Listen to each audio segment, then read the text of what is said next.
What's up, guys? It's MB Boxing, and today I'm going to be predicting the outcome of Joshua Franco versus Andrew Moloney 3, and this is going to be a 12-rounder for the WBA Super-Flyweight World Championship, and this fight is going to be broadcasted on ESPN, ESPN Plus, or on the ESPN app.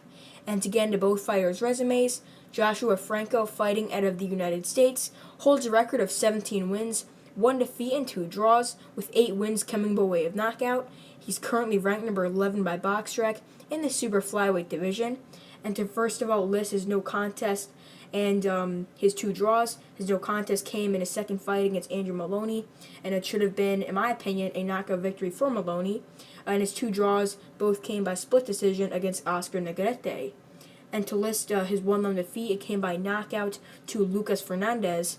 And his best victories came by split decision over Oscar Negrete and a unanimous decision over Andrew Moloney, and he is the current WBA Super Flyweight World Champion.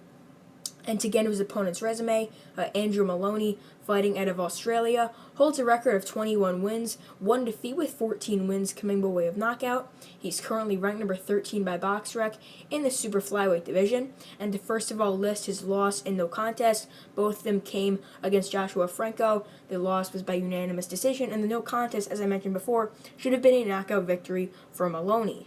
And to list some of his best victories, he has a knockout victory over Luis Concepcion, a knockout victory over Miguel Gonzalez, and a knockout win over Elton Dari.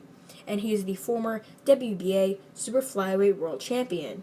In my opinion, this fight is going to be fairly competitive, similar to their first fight, where the first half was favoring Moloney, in the second half favoring Franco, and I see the earlier rounds being exactly like their second fight. And as I mentioned before, it should have been a stoppage win for Moloney because all those jabs to Franco's eye led to swelling, and for some reason the referee and the officials did not overturn it in favor of Moloney, obviously, but it really should have been. But here I see Moloney starting out strong with the jab and dominating and dictating the pace. I see that happening for maybe 4 or 5 rounds, maybe even less. But Moloney, I see him counterpunching to the body, to the head, and I see him really starting out strong, similar to their first fight and their second fight. But later on, many of you remember, if you watched the first fight, that Moloney did get a bit tired. He got dropped late and lost arguably the last 4, maybe even 5 rounds. Moloney here, he really has to stay composed, and I see him doing that. I see that he's been training hard. He's been really wanting this rematch. He's been hungry to become a 2-time WBA Super Flyweight champion, and I think he's going to get the job done here.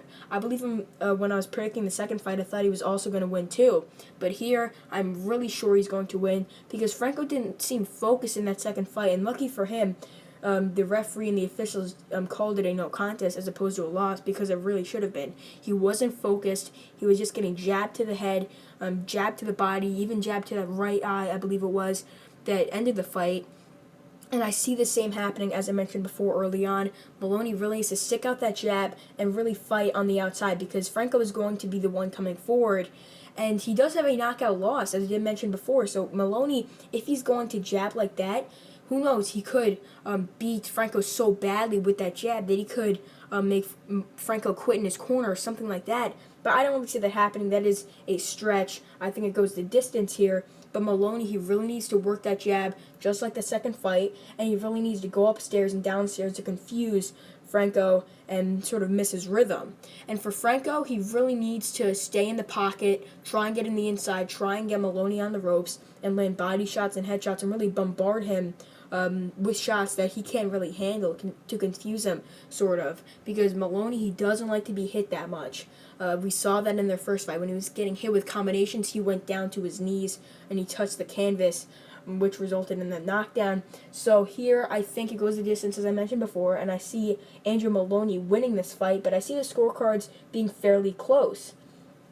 Comment down below your thoughts on this fight and who you think is going to win, because I'm very, very interested, because in my opinion it's like a 55-45, maybe even a 50-50 fight, and it would be 55-45 in favor of Moloney in my opinion, but I think it's a really, really competitive fight. I see either man winning, but I'm sort of edging it to Moloney to get the job done and to win this fight by unanimous decision. I see him using the jab going upstairs and downstairs, landing some good shots of his own, and I do see him losing the later rounds, similar to how he did against Franco in their first fight. So overall, I believe that Andrew Moloney will defeat Joshua Franco in their third fight by unanimous decision, and I believe the judges will score the bout 116 to 112 twice and 115 to 113. And yeah, that's really it. I'm MB Boxing. Thanks for watching, and I'll see you guys later.